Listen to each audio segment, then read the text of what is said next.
شہباز گل کے خلاف کارروائی کی، اعظم سواتی کے خلاف کارروائی کی، شیریں مزاری صاحبہ کے خلاف کارروائی ہو چکی ہے، ان کی بیٹی کے خلاف کارروائی ہو چکی ہے، دیگر اور بہت سے لوگ ہیں، نوجوانوں کو ظاہر ہے کہ کئی ان کی ویڈیوز آئیں کہ جی ہم بہک گئے تھے، یہ بات کی وہ، تو اس طرح سے بہت سی کارروائیاں پہلے ہو چکی ہیں، لیکن عدالتوں میں اگر دیکھا جائے تو وہ ٹھہر نہیں سکیں، یعنی کوئی سالڈ اتنا نہیں تھا۔ اب یہ بھی دیکھنا ہوگا کہ کیا عمران خان صاحب نے جو الزامات لگائے ہیں وہ اس نوعیت کے ہیں کہ ایک شخص کو گولیاں لگی ہیں، وہ زخمی ہے، اب حکومت کیا کرے گی؟ ان کے خلاف الٹا ایف آئی آر دے گی، جبکہ وہ جو کہہ رہا ہے وہ ایف آئی آر ابھی تک درج نہیں ہو پا رہی۔ عمران خان کے خلاف ایف آئی آر ہو، عمران خان کو کیا حکومت گرفتار کرے گی، ان کو جیل مل جائے گی، تھانے میں لے جائے گی اس حالت میں؟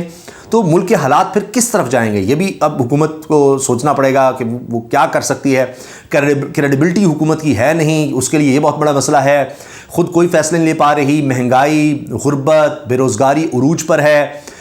حکومت نے جو جس طرح کے اقدامات کیے اس سے حکومت ایکسپوز ہوئی، اپنے حوالے سے دیکھیں کوئی ایک قدم حکومت نہیں اٹھا سکتی آئی ایم ایف کی اجازت کے بغیر۔ معاشی طور پر ملک بد سے بدتر حالات کی طرف جا رہا ہے، غیر یقینی کی فضا ہے، عدم استحکام کی فضا ہے، تو ایسے میں حکومت بڑی مشکل میں ہے۔ وہ سٹیٹمنٹ تو دے رہی ہے لیکن اتنی سخت سٹیٹمنٹ رانا ثناء اللہ دیگر لوگ دے رہے ہیں، اس طرح کی باتیں کر رہے ہیں کہ جی ہوا نہیں ہوا، کنفیوژن تو پھیلا رہے ہیں، لیکن ان کی بات کوئی نہیں سن رہا، سوشل میڈیا پر ان کو دیکھ کوئی نہیں رہا۔ جب وہ بات کرتے ہیں تو آپ دیکھیے ویوز ہی نہیں آتے۔ ابھی میں دیکھ رہا تھا کہ اس نے شیئر کیا کہ مریم اورنگزیب صاحبہ پریس کانفرنس کر رہی تھی تو 5 لوگ دیکھ رہے تھے اور ان صاحب نے کہا جی 5 میں بھی شامل ہوں، تو یہ تو حال تھا۔ اچھا آگے پاک فوج کی طرف سے کہا جا رہا ہے جی پاک فوج ایک پروفیشنل اور ڈسپلن رکھنے والی تنظیم ہے، وردی پوش اہلکاروں کے ذریعے غیر قانونی کارروائیوں کے لیے احتسابی نظام موجود ہے۔ آئی ایس پی آر کے مطابق ذاتی مفادات کی خاطر الزامات لگا کر رینک اینڈ فائلز کی عزت اور وقار کو داغدار کیا جا رہا ہے۔ ادارہ حسد سے اپنے افسروں سپاہیوں کی حفاظت کرے گا، کسی کو بھی ادارے یا افسروں کی بے عزتی کی اجازت نہیں دی جائے گی۔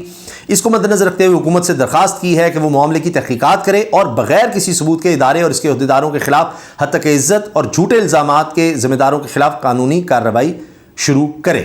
اب دیکھنا یہ ہے کہ حکومت اب اس سٹیٹمنٹ کے بعد کیا کارروائی کرتی ہے۔ وہ تو پہلے دن سے ظاہر ہے چاہ رہے ہیں کوئی نہ کوئی کیس بنے عمران خان کے خلاف، اب جب یہ سٹیٹمنٹ آئی ہے تو حکومت کے پاس ایک بڑا ہتھیار کہہ سکتے ہیں آ گیا ہے۔ اب دیکھتے ہیں کہ حکومت اس پر کیا قدم لیتی ہے۔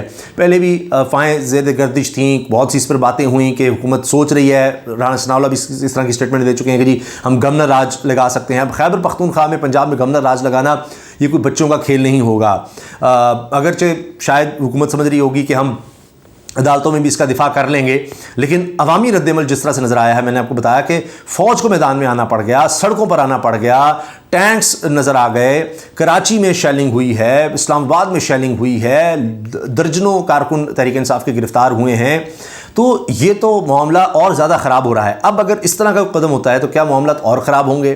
عمران خان صاحب نے کہا ہے کہ جی انہوں نے تو آرمی چیف کو بھی یہ کہا کہ جی آپ اس پر دیکھیں، اس پر سوچیں اور کارروائی کی جائے۔ پھر وہ یہ کہتے ہیں کہ جی آپ نے ایک میجر جنرل کو غداری کے مقدمے میں سزا دی، فوج کا وقار بلند ہوا، تو اسی طرح کارروائی کریں۔ عمران خان سمجھتے ہیں جن پر وہ الزام لگا رہے ہیں ان کے خلاف کارروائی ہونی چاہیے، ان کو عہدوں سے ہٹانا چاہیے۔ پھر ساتھ وہ یہ بھی کہتے ہیں آخر میں کہ جی میں نے 6 مہینے میں لوگوں کا موڈ دیکھ لیا، جلسے میں جا کے، جلسے جلوسوں میں جا کر لوگوں سے مل کر ہر طرح کے لوگوں سے ملا ہوں، یعنی جس میں وہ تاجر برادری، وکلاء سے، طلباء سے، تنظیموں سے، سب سے مل رہے ہیں۔ تو اس میں وہ کہہ رہے ہیں کہ اب صرف 2 راستے ہیں، انقلاب نظر آ رہا ہے، یا تو پرامن انقلاب ہے یا پھر خونی انقلاب ہے۔ تو اس پر وہ اداروں سے، سربراہان سے اپیل کر رہے ہیں کہ جو شہباز شریف ہیں، رانا ثناء اللہ ہیں، جب اعلیٰ پولیس فوجی افسر ہیں ان کو ہٹایا جائے عہدوں سے، اس طرح کا مطالبہ کر رہے ہیں۔ تو کیا عمران خان کہتے ہیں کہ ایف آئی آر درج ہونے دی جائے گی، کیا ایف آئی آر درج ہوگی، ان کے خلاف کارروائی ہوگی، تحقیقات ہوں گی؟ یہ سوال وہ اٹھا رہے ہیں۔ ان کے سپورٹرز، ووٹرز وہ سڑکوں پر ہیں، ملک میں ایک غیر یقینی کی فضا ہے، مطالبہ ہو رہا ہے کہ عمران خان پر، ان کے ساتھیوں پر یہ جو قاتلانہ حملہ ہوا ہے اس کی تحقیقات کو منطقی انجام تک پہنچایا جائے۔